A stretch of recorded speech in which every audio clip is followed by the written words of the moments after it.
Donald Trump lost the battle and won the war last night. I hope you stay with me through the whole show. We've got a lot of great guests to talk through the debate last night.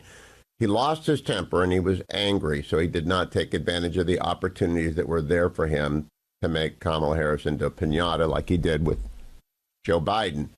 So he lost the debate, but he won the war. ABC News lost the most.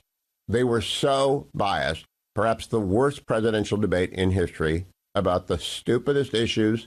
They framed every question to help Kamala Harris. It is as though the head of Disney, which owns ABC, Bob Iger, sent a memo to the head of ABC or called the head of ABC, and the same thing happened from ABC to ABC News, right down to David Muir and Lindsay Davis. Tank it. Throw it to Harris. Kill Trump. Stop Trump.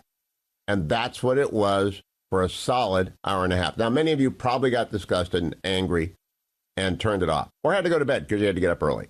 Here is Donald Trump's closing statement, which was the end of the debate, which went far longer than the 90 minutes and was just a complete bit of chaos because ABC completely tanked it for Harris.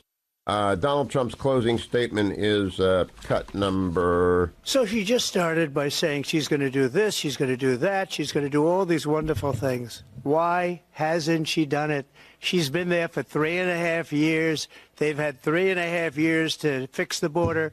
They've had 3.5 years to create jobs and all the things we talked about. Why hasn't she done it? She should leave right now, go down to that beautiful White House, go to the Capitol, get everyone together and do the things you want to do, but you haven't done it and you won't do it because you believe in things that the American people don't believe in. You believe in things like we're not going to frack, we're not going to take fossil fuel, we're not going to do things that are going to make this country strong, whether you like it or not.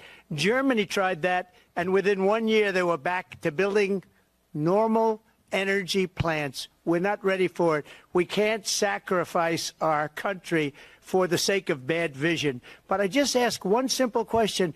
Why didn't she do it? We're a failing nation. We're a nation that's in serious decline. We're being laughed at all over the world. All over the world they're laughed. I know the leaders very well. They're coming to see me. They call me.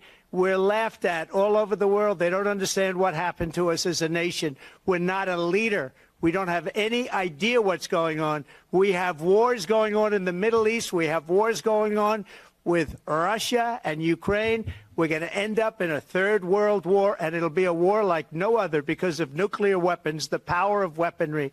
I rebuilt our entire military. She gave a lot of it away to the Taliban.